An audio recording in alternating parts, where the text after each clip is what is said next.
palace intrigue all around the White House and in Washington, D.C. over how they're going to take Joe Biden and remove him from the ticket, maybe even remove him from office. We've got all the talking points, all the highs and lows, all of the lies, all of the cover-ups coming up on this special edition of the Roundtable. And filling out the Roundtable, Julie Gunlock, the director of the Independent Women's Network at Independent Women's Forum, Vice President of Americans for Prosperity, Akash Chougule, and investigative journalist at the Washington Examiner, Gabe Kaminsky. We are brought to you by Americans for Prosperity. My name's Larry O'Connor. It's time for the Roundtable.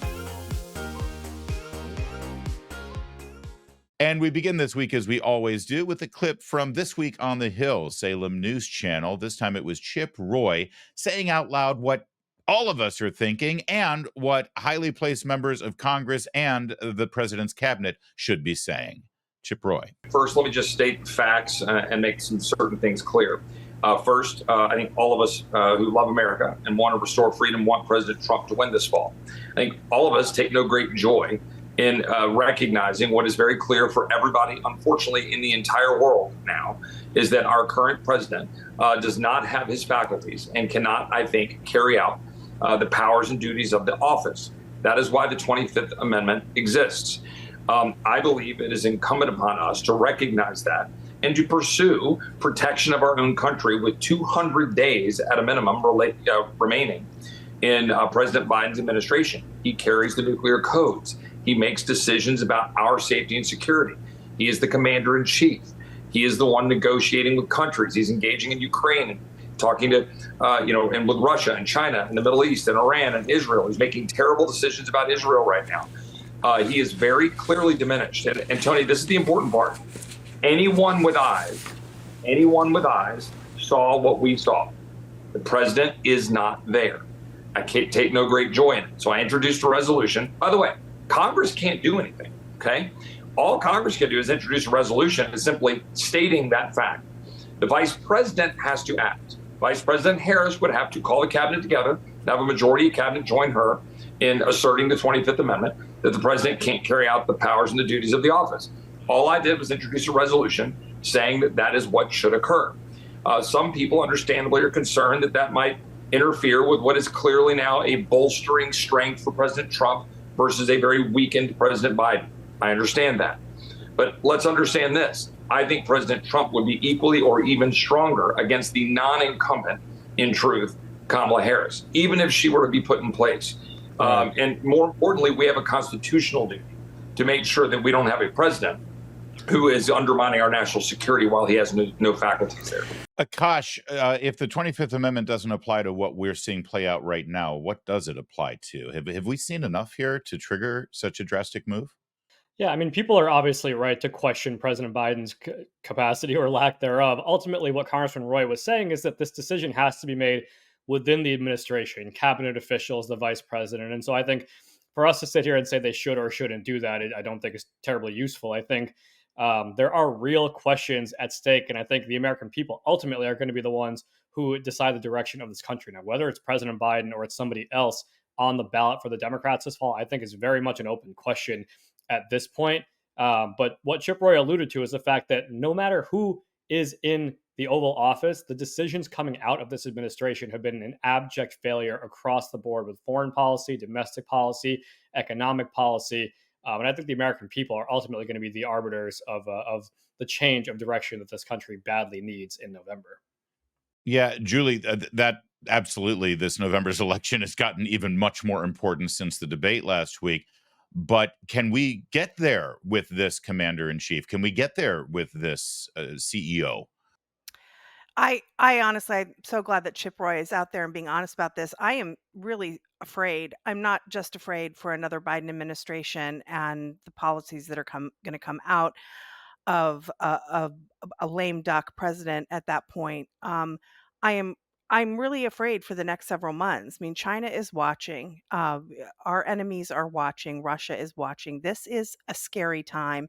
And the idea that everybody's talking about whether he should run, everybody's sort of, and I know the legacy media has sort of woken up to the fact that he has mashed potatoes for brains. Suddenly they're like, wow, we had no idea. and they're talking about whether he should be the nominee. I'm like, wait a minute, we're bearing the lead here. This is terrifying that this man is the sitting president, which of course, uh, really, if you're paying attention, you realize he hasn't been the president for a while. I don't know if it's Obama in his third term. I don't know if it's Jill Biden. I don't know if it's Susan Rice and this sort of cabal of old Obama officials that are working to run the government. But this is a crisis, and Congress should act. I'm thrilled that Chip Roy is raising this, and honestly, I'm really shocked that not many more people are talking about it. And Gabe, he made the point. It's just a resolution. They can't actually trigger the 25th Amendment, but there is discussion. Are Democrats starting to sort of recognize this too, either for realistic, actual national security reasons or just for pure political reasons because they're afraid they're going to lose in November?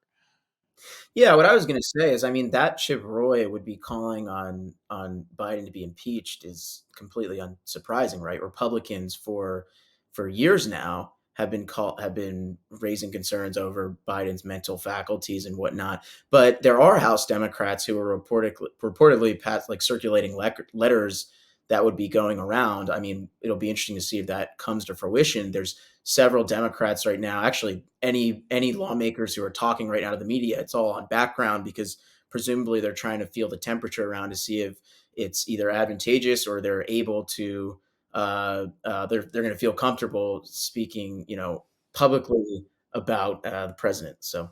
Yeah, let's go back to Akash because you raised the question of Vice President Harris and the members of the cabinet who would have to make a 25th Amendment move if it were to be made. Let's not forget that the first person to speak the quiet part out loud was Special Counsel Robert Hur at the beginning of the year when he found that President Biden quite possibly did mishandle in a criminal way classified documents, but said that it would be fruitless to bring him to trial because of his mental capacities and his memory. At that time, here's what Kamala Harris had to say. I want to get to the heart of what I think you're raising, which you've said is his age. So let's talk about that. I spend a lot of time with Joe Biden, be it in the Oval Office or the Situation Room. And I can tell you, this is someone who is tireless in terms of working on behalf of the American people. To your point of knowing Joe Biden, he comes from a background and a place in his heart and soul where he cares so deeply about working people, about families. Akash, unless one is to believe that this recent event at the debate last week was some kind of immediate episode and it's just, happened, one must think that the progressive nature of his condition was well in an advanced state when Kamala Harris made those remarks. In other words, she's been part of what can only be described as a cover-up here if we're actually moving in a 25th Amendment direction. No, that's obviously true, right? And it's not just her and others in the administration, his spokespeople, members of Congress. Of course, the mainstream media for months and months and months was gaslighting all of us until it was put on full display for the entire country to see last week. And honestly, I think this is as much of an indictment of President Biden. It's an indictment of everyone else around him who has covered up for this when it has really grave national security implications that Chip Roy talked about. And I think that can't be lost on people, that there are real potential consequences to this. And not only, obviously, is there a question about President Biden's ability to do the job and run for president and do it for another 4 years potentially, but I think it also raises some really serious questions and need for accountability of the people around him and the people who covered this administration and the mainstream media who covered up for this for months. I agree. This is one of the greatest cover-ups in American political history, and it's devastating in terms of the ramifications here, especially considering during this window we've had men and women in harm's way from our military under his command. Gabe, the cover-up also involves some of your colleagues in the media. Are you amused by the last week where they all recognize, oh my gosh, who knew the sky was blue? I was actually just talking about this with someone else before this call, another reporter. I don't think that they just realized or recognized that Biden is in the state that he's in. I think it just finally, Greg Gutfeld actually had a fantastic tweet about this where he said something along the lines of the media isn't reporting about Biden's issues because they saw what's going on, or the White House saw what's going on. It's because millions of Americans turned on that debate and saw a president who was struggling significantly to string together a few words. It's not because they suddenly saw it. It's because we obviously saw it. You can't lie and cover up something that is so blatant now. It's impossible. Yeah, correct. And the real question we should be asking everyone on this panel, right, is why is the media only doing it now? Is it because Biden, that debate was a massive hit to him in the polls? Is it because it exposed significant weaknesses about the president? Why is every single legacy media outlet virtually calling on the president? I mean, the New York Times editorial board called on President Joe Biden to step down. Axios is publishing a lot of really good reporting, specifically Alex Thompson right now about Biden's issues and the White House. White House staffers speaking out. Were these White House staffers, did they not have these same opinions months ago? Or is it that the journalists were not asking these questions and were unwilling to challenge the administration, and now they're able to do it because everyone is in the same boat that it's politically advantageous and safe? That is a great question, and I, as host of this program, will steal it and apply it to Julie. Why do you think, Julie? Why do you think suddenly the media is acting like, well, reporters? Well, this is a classic case of don't piss on my leg and tell me it's raining.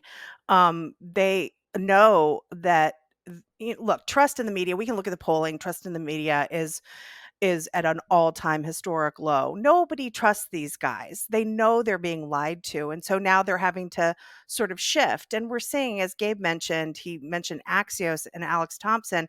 He went on the news this weekend and he was saying how this could be a real problem for Kamala Harris because she's a part of this sort of cabal of people who are lying to the American people. And he said she has been one of the main public validators of Biden's health. I think this is really going to be a problem for her if she does end up being the nominee. I think she's going to really face some tough questions.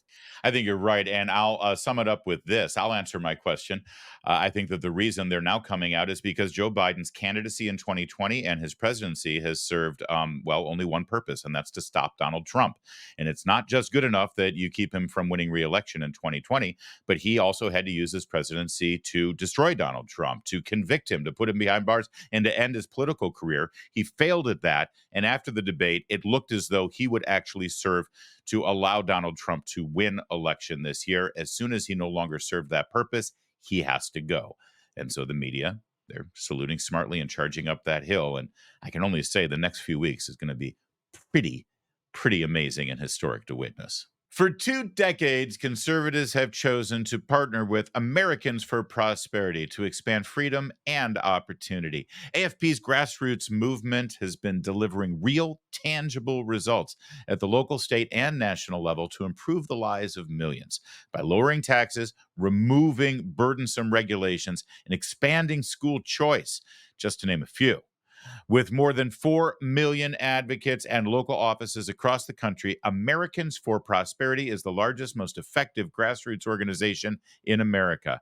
Right now, AFP is taking on Bidenomics and fighting to secure the border. So see how you can join the movement to reignite the American dream. Go to americansforprosperity.org. That's americansforprosperity.org. One notable fallout after the debate last week is that President Trump didn't do what he usually does, which is get in the way of his political opponent from destroying himself, right? He would always either come out and say something or do something or tweet something or Truth Social something that will then become the story.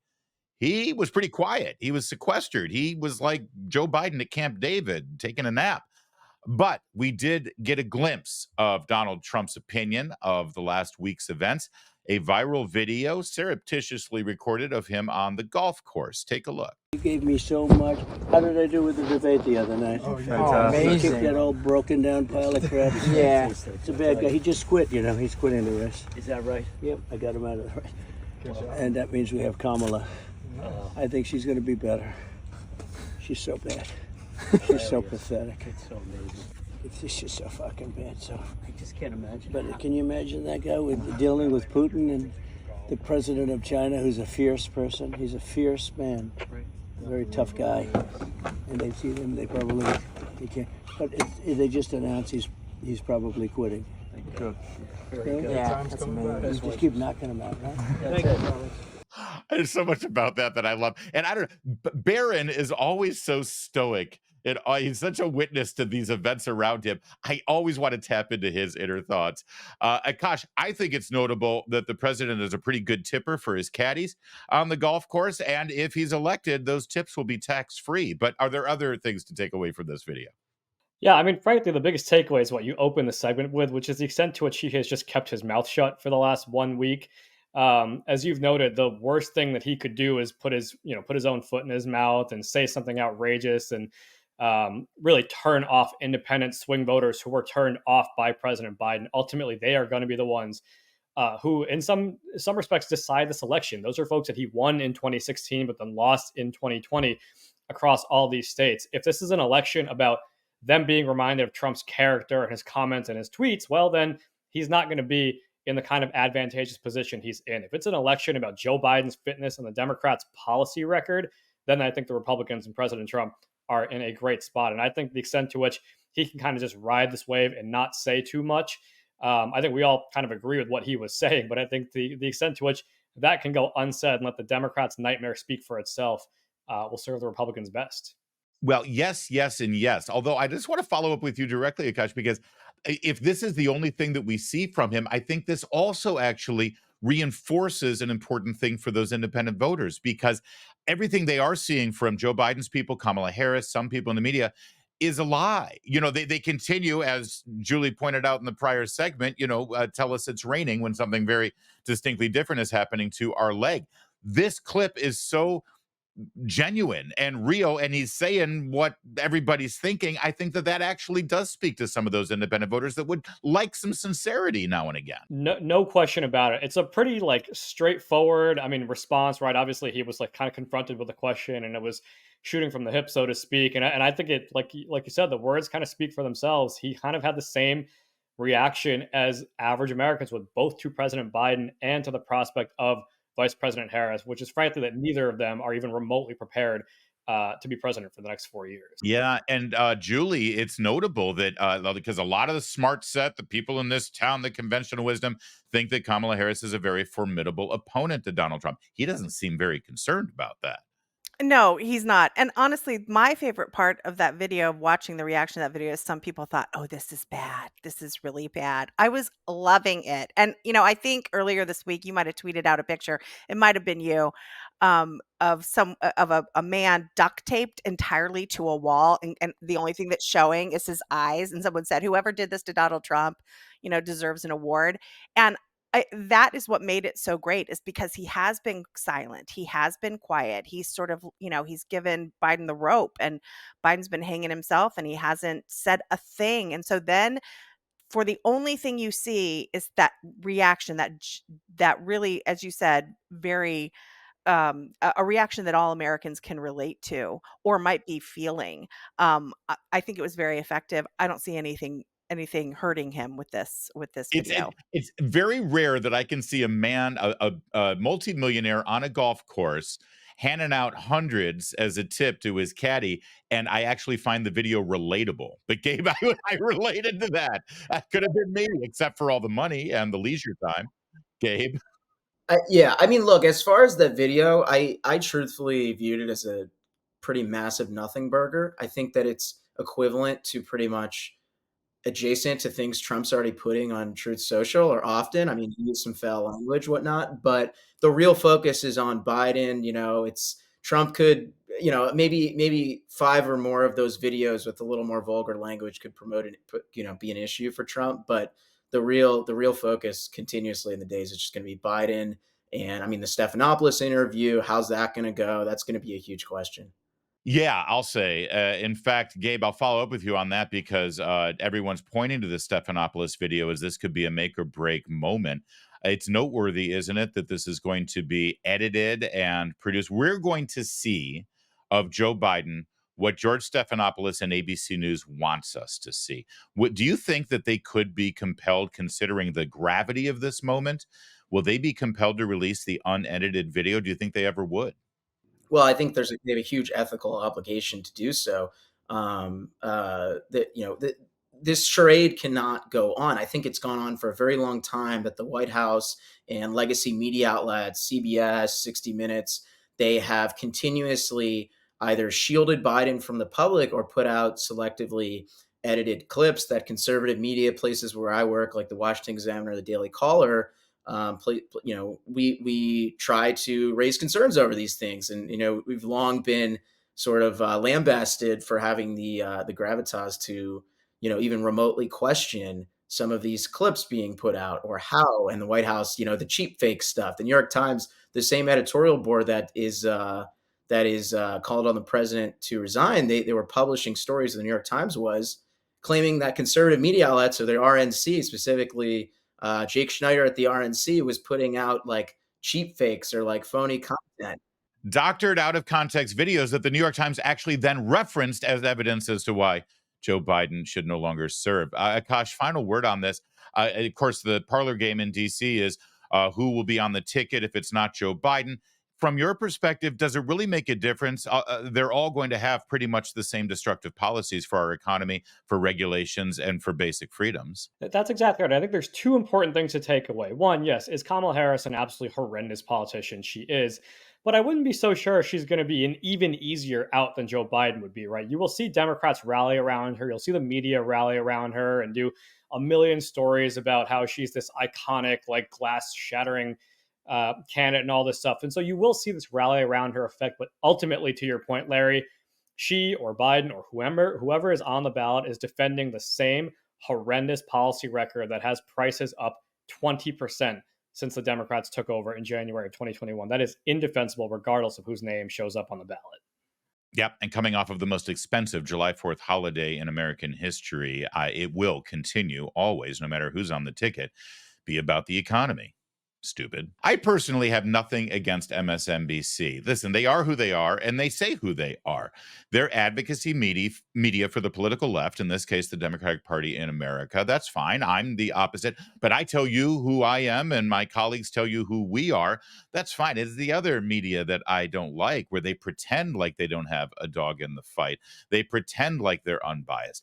That said, the gems that we're getting right now from MSNBC as they try to figure out how to navigate their way through the destruction, disintegration, self-immolation of the Biden presidency, well, it's incredibly entertaining. And no one is more entertaining over there than Joy Reid. Not just what she says on the air, but these social media posts that she's been putting out. Take a look at the latest one. There's something not very well about Joy Reid. Y'all just tell me who the nominee is going to be.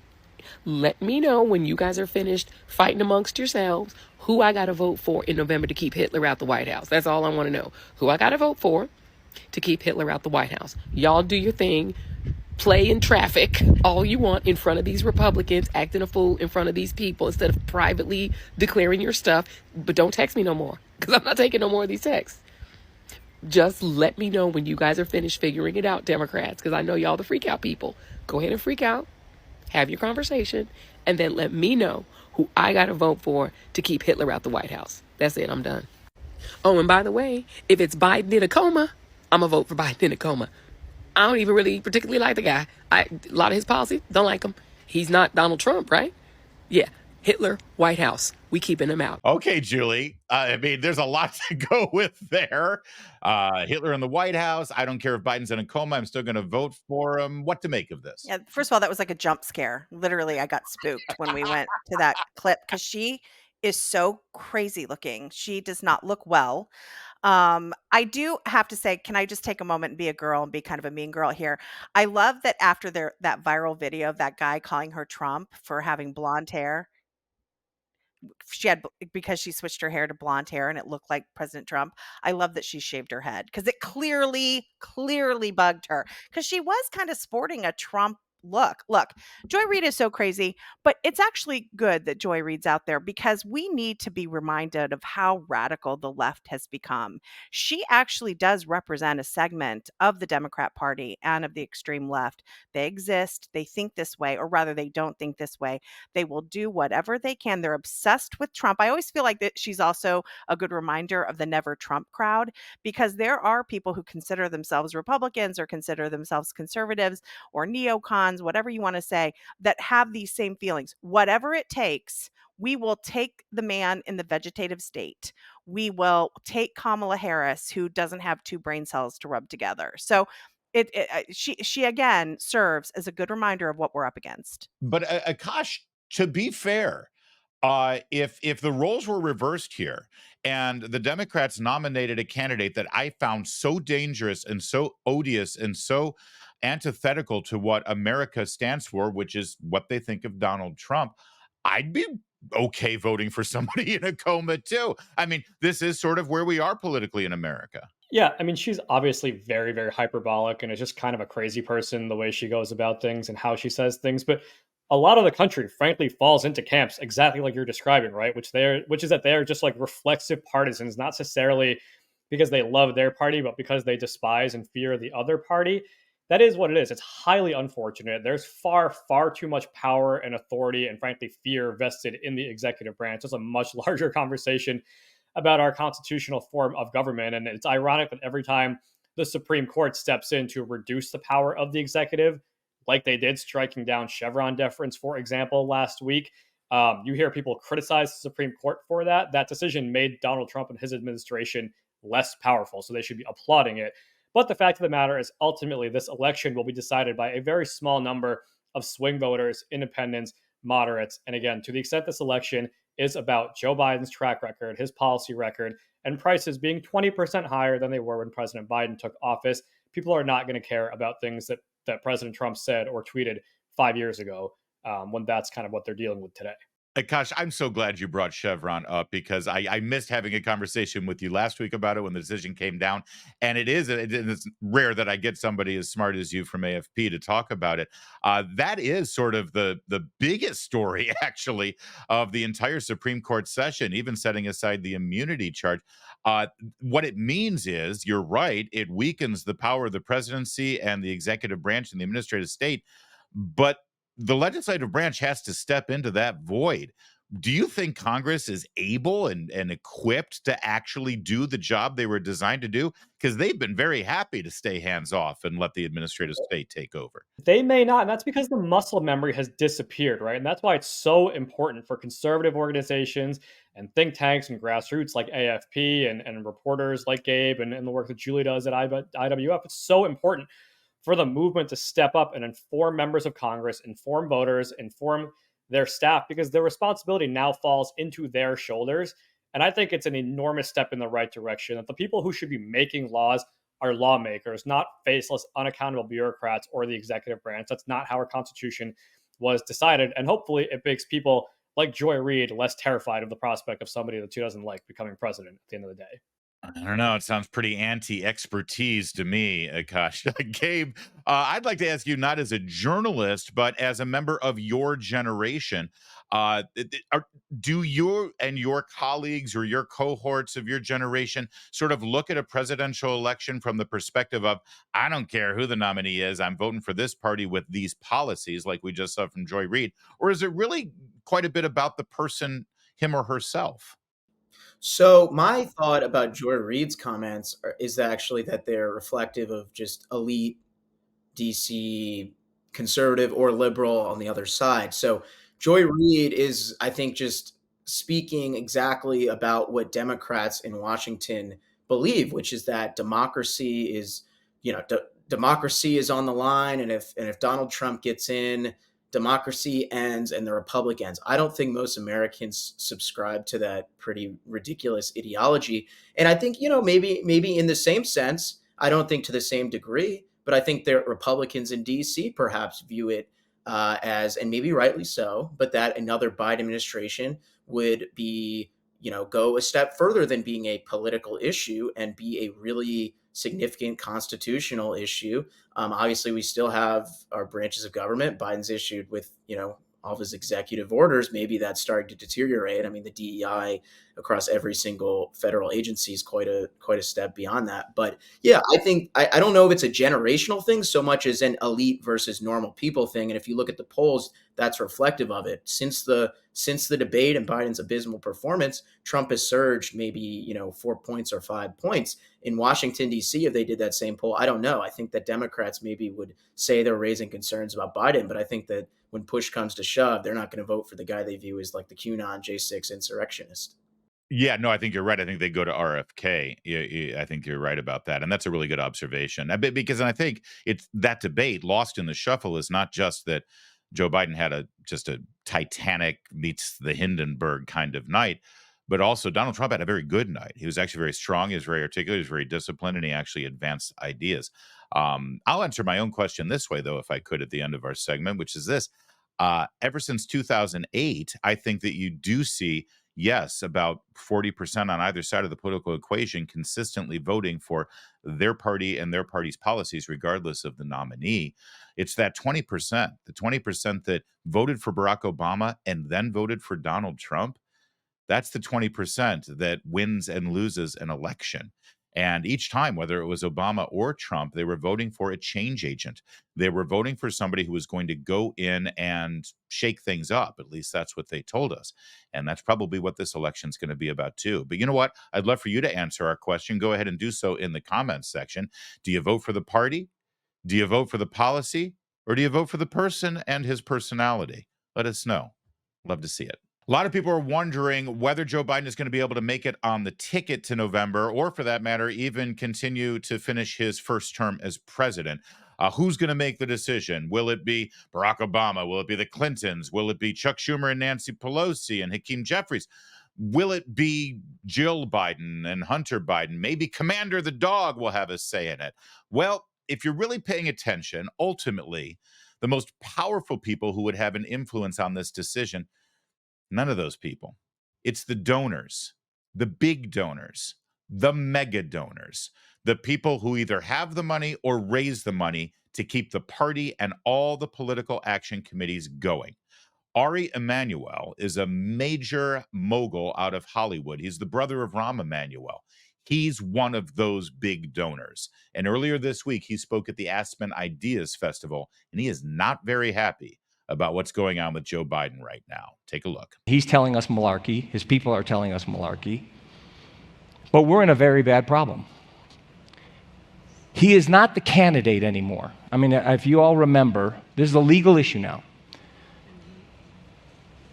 He was going to get kicked off the ballot in Ohio. They elected him the candidate. So you no longer can remove him.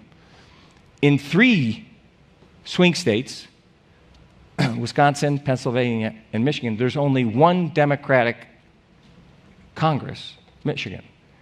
They have to vote to remove him. I don't believe the Republican Party in Pennsylvania and in Wisconsin are going to do that. Okay, and if they do, it's then Kamala Harris.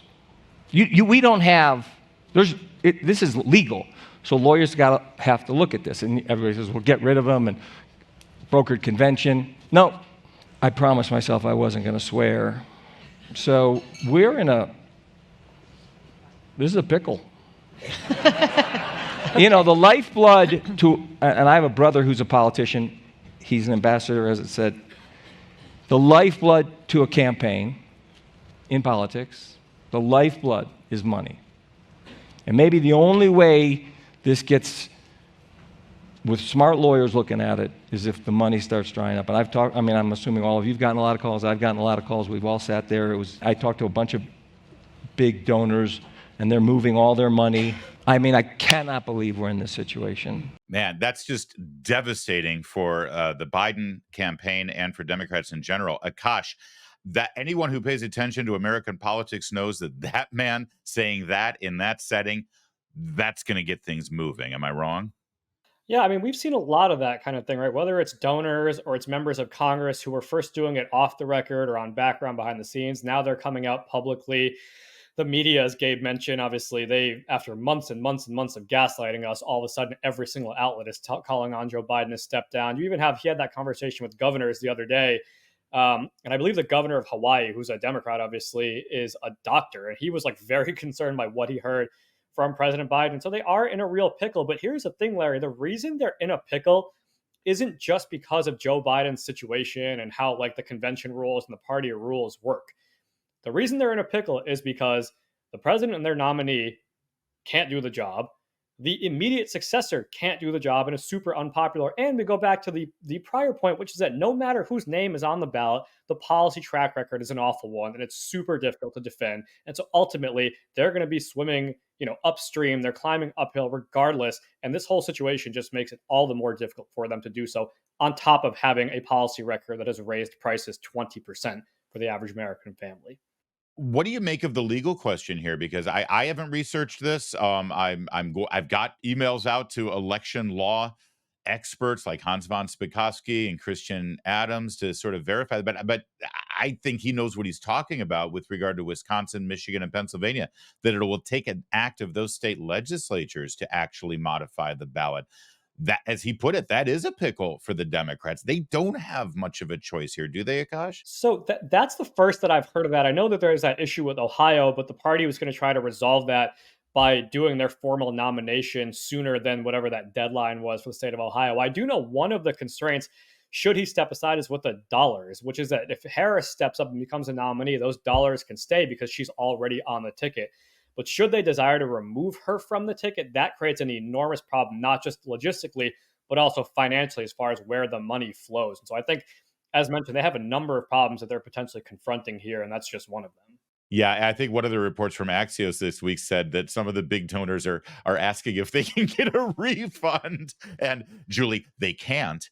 But what do listen, this is big money we're talking about here that Ari Emanuel represents in Hollywood, and you could see the anger and frustration with him. This is reaching a boiling point. I couldn't help but think that, or remember rather, that the Emanuel brothers are absolutely creatures of the Clintons. And I couldn't help but feel like this a little bit reeked of bring back Hillary.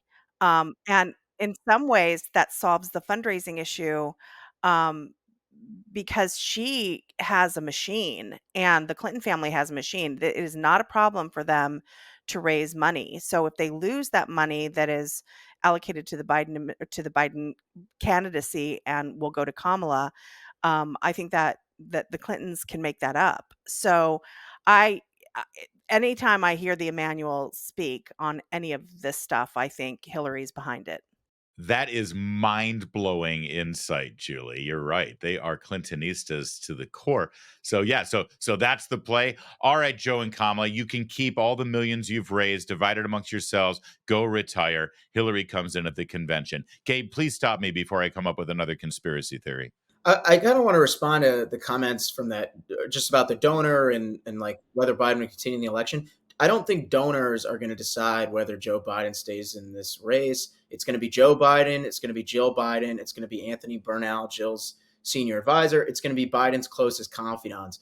Donors can pull out. That could be really detrimental to their cash flow. But keep in mind, after that horrendous debate for Joe Biden, he had his best fundraising haul of the entire campaign.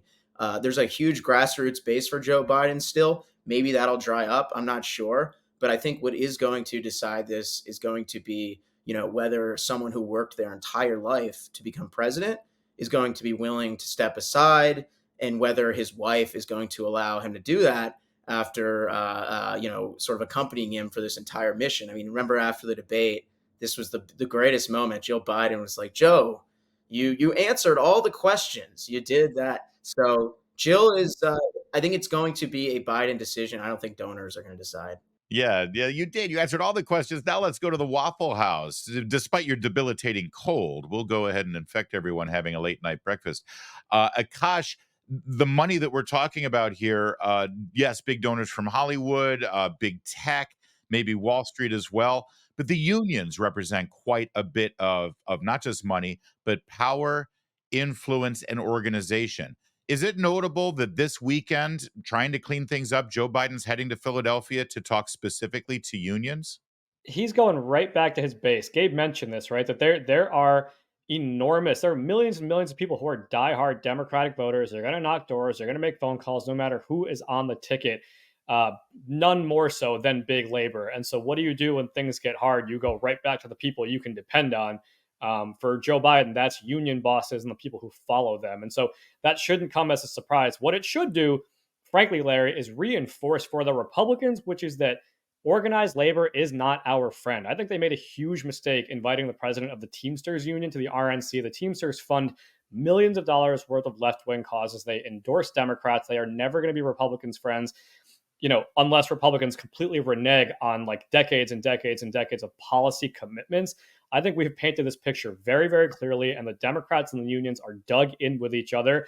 And so Republicans have got to keep chugging ahead against Bidenomics, against the Biden agenda, back to free markets, tax cuts, and deregulation, which is what worked for President Trump, and let Biden and the Democrats flounder like they have been. Yeah, I will say this, though. Didn't the president of the Teamsters Union challenge Senator Mullen from Oklahoma to some sort of cage match? I mean, if they do that at the RNC, that might be worth watching. Yeah, I'd have my money on Senator Mullen, let's be clear. I think you're right. Me too. All right, we'll leave it there. Although, any of the organizers from Milwaukee who might be watching, you got 2 weeks to arrange this. You bring in the Octagon. Dude, do it on a pay-per-view. You're going to raise more money for the presidential campaign that you'll know what to do with. It's free advice. You're welcome. Joe Biden has his sights set on Pennsylvania. If he loses Pennsylvania, he loses the presidency. I'm assuming that he's actually on the ticket in November. So he called into a radio station in Philadelphia. Part of this interview is also to let the voters know that he's perfectly fine. He had one bad night, but his brain, of course, is functioning perfectly. So take a look at this part of the interview. By the way, I'm proud to be, as I said, the first vice president, first black woman to serve with a black president. I'm proud of the first black woman in the Supreme Court. There's just so much that we can do because together there's nothing. Look, this is the United States of America. I remember as a Catholic kid growing up in an area where Catholics didn't get elected. I'm the first president that got elected statewide in the state of Delaware when I was a kid. Well, I looked at John Kennedy and said, well, he got elected. Why can't I get elected? As usual, Julie, we kind of think we know what he's trying to say, but he just can't say it, and that's part of the problem. Let's begin with him proclaiming that he was the first black woman to serve with the black president. Far be it for us, Julie, to question how he wants to identify, right? Right. And what is a woman? Thus far, my favorite sort of Biden moment, or elder moment of the last couple of weeks has been how he really wants to take on the in-law rape crisis going on, or the sister rape crisis going on in our country. But this might beat that, because I think this is one of these moments where you can kind of tell what he was trying to say. He's proud. I think he was saying, I was proud to serve with the first black president, and I was proud to appoint or choose the first woman and the first black. I will tell you, all that intersectionality And I think he was trying to say I was the first Catholic to win statewide in Delaware, not the first person to win statewide. I will tell you, all this intersectionality talk, it gets confusing. So I have a little sympathy. Like, can you imagine having to keep everything straight? Like, oh, wait, have I forgotten something? Are you disabled? It did reek of him going on, oh, this is a Philadelphia station, urban station. Hello, black people. Let me tell you all the black things I've done for black people. Yes, and I am black after all. So he really went for it. Gabe, also disconcerting about this is it's a radio interview, which means he can be reading his notes. He could actually have everything right in front of him, and he still messed it up. Right. I don't know. Yeah, I just, generally speaking, right, Biden perpetually, he's extremely confusing when he talks. It's unclear what exactly he's saying. There was a New Yorker piece by Olivia Nuzzi from, I think it went out yesterday or today. It wasn't breaking necessarily new ground, but what it did say is it included segments just about how there's White House reporters and the White House reporter pools. They are constantly kind of grappling with trying to decipher what Biden is saying. It included some anecdotes just about how this is something she had been hearing since January. Good question is, why is then something that was reported in January or the several months after that? It's July now, but yeah. So I don't know. I just think that's again, it's just reflective of what we're seeing and why the Democrats are in complete chaos right now. Akash, let's take a look at Joe Biden again on this sort of repair tour to try to demonstrate that everything's fine. Don't worry. He's trying to instill confidence. Here he was at the White House for the July 4th celebrations, and he went off script. He went off podium. He went rogue, and this is what happened. You got me, man. I'm not going anywhere. All right. All right, I'll come back out when they open the gate, okay?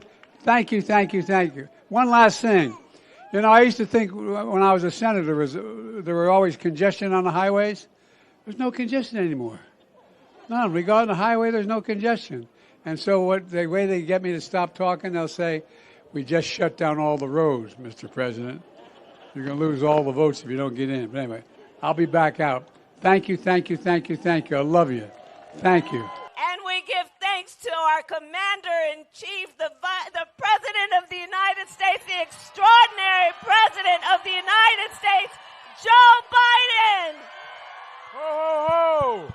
Akash, I'll let you take whatever you like, but my favorite is at the end there. You know, that stage is on the ellipse. It's where they usually do the Christmas tree lighting, and Joe Biden said, ho, ho, ho. Maybe he was confused. I mean, it was a pretty hot day in D.C. yesterday.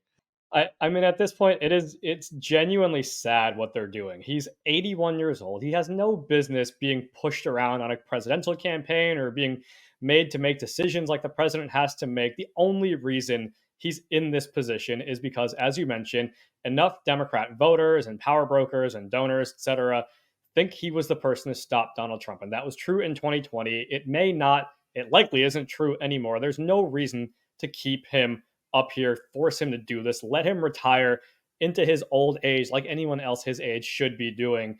And frankly, I think the country just deserves better options than what they have before them. And certainly, it's extremely painful for Americans to see clips like this of their commander-in-chief. And as we talked about at the top of this show, it puts all of us at risk when our enemies abroad see them as well. One other question for you, Akash, though, because you work in the realm of policy as well as messaging, and Democrats' major message for this election, they've got two issues to run. They can't run on their record.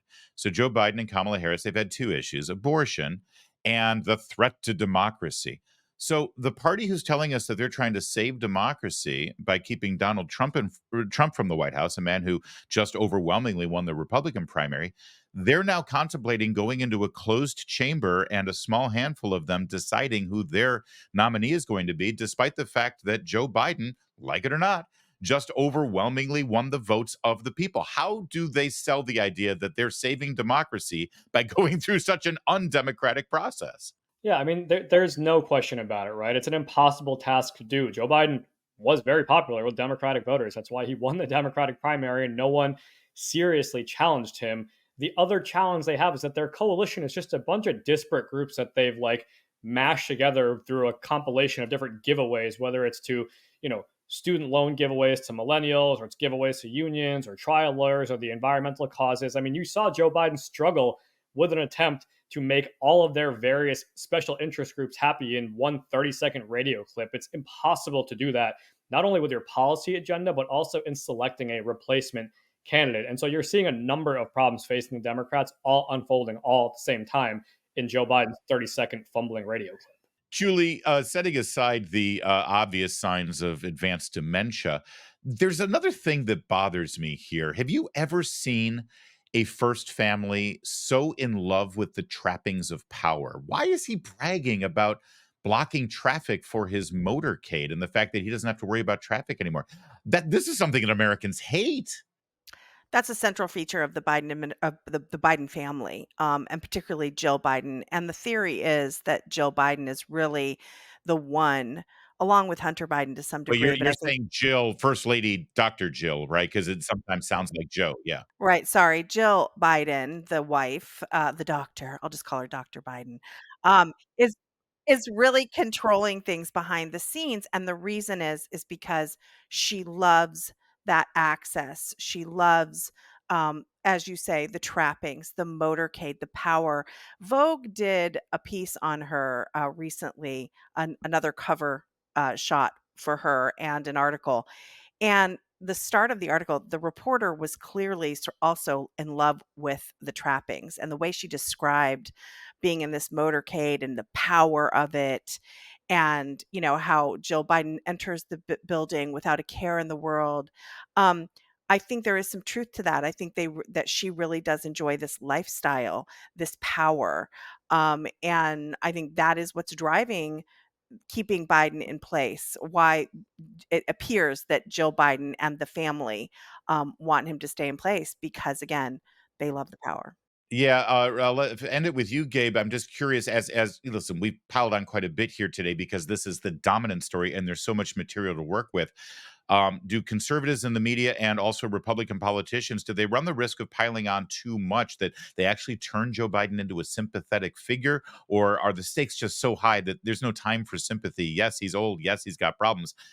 You can feel sorry for him, but you can't have him anywhere near the levers of power.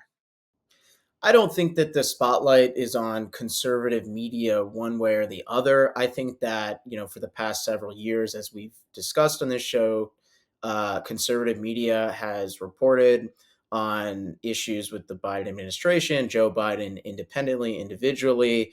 That reporting has often been ignored. Now it is very validated, and it is into the mainstream, and left of center outlets are journalists are raising concerns and reporting on concerns in the White House and whatnot. So as far as, I don't think the spotlight is on conservative media to prove or not prove anything. I think it's on the Biden administration and Joe Biden and how he's going to handle, how his allies are going to handle. They're not going to be able to shield him from the public any longer. We got the Stephanopoulos interview again. So I think the spotlight's on Joe Biden. What I'm hearing from you, Gabe, is kind of a green light. I'm seeing permission. I'm hearing you say, pounce away, and pounce we shall. In fact, tune in here every single day for all the pouncing that you need, want, and desire. That's it for this time, though. In the meantime, I'm Larry O'Connor, and you can call me Larry.